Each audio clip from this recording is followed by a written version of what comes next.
we talked earlier about, you know, working in Australia and doing TV there. How is it different, aside from the offer versus the negotiation? How different is production in the States versus Australia? Well, this is the first thing I've done in the States, so I have nothing else really to... Look, Australian filmmakers are great. There's no question about it. A lot of television is still shot in studio style with 3 cameras moving, so I mean it's a different form. We shoot as if we're shooting a motion picture.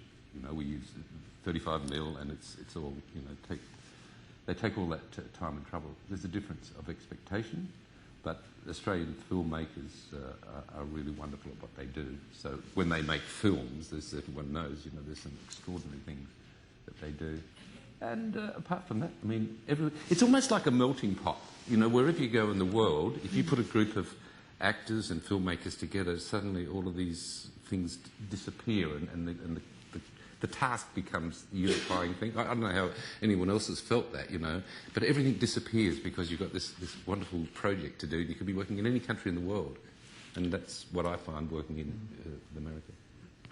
And now, you know, we joke about things that happen in Fringe. You know, we see things on this show that you just don't see on other shows. Yeah.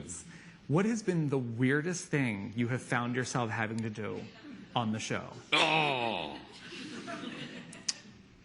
You want me to go first? Yeah, go. This is really embarrassing, but I'll tell you anyway. It was season 1. We sort of were still getting to know each other, and I have to do a scene with Anna, who's half undressed, getting into a tank, and Jessica, you know, these 2 beautiful young women, and Walter Hester says, "Oh, I've got an erection." Oh. I'm looking at this thing, how do I do this, you know, without looking like an old sleaze who got this beautiful woman standing there in her underwear? That was my most horrendous moment. Oh. Oh. That might be your worst moment. I shot you daggers, too. You shot me daggers? I know you did. How could you say that? Oh, gosh, I don't know what the weirdest thing really would be. Well, when we did, at the end of season 2, we had to do... there was a fight between the 2 Olivias and a scene. And when we shot that, because you have to keep locking the cameras off, and also...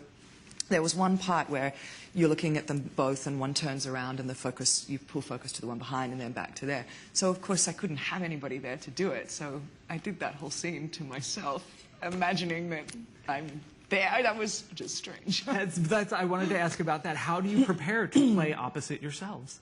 Because it seems like next season you're going to be doing a lot of... No. Yeah, I don't either. Well, acting's about imagination anyway, and that's what we do. You know, they don't present you with like a stand-in. They can.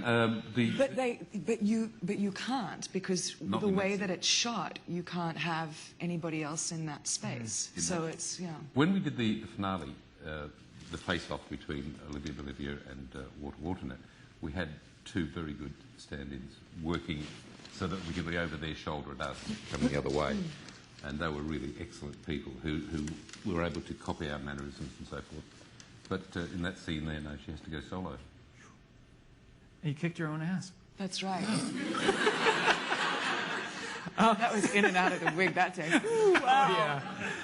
Oh, yeah. So, obviously, the finale was a big deal for a lot of us, and we're all still trying to get our heads around it. As are we. I know, I told them I was going to ask them, can you just explain the finale? Where do you think this is going to put us? Where do you think these characters are headed now? I don't know. I honestly don't know. I haven't spoken to anybody about it yet. I'm hoping to do that next week. I don't know.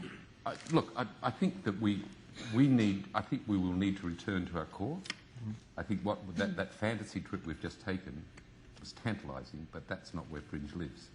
I think Fringe lives in this universe and now almost equally in the alternate universe, and they're the characters that interact. So my sense is that we'll be coming back into that world, that this will be a fascinating part of the mythology that we've time-travelled, and we've talked about time travel But I think we'll come back and root ourselves in these realities and solving the problem that we haven't solved yet. That's my guess about it. And I think that makes sense for the audiences too, particularly if people are tuning in for the first time. You know, if you tuned into the finale for the first time, you had no idea what is going on. So that would be my guess, at least for the first half of the year, and then we may go off into tangents again.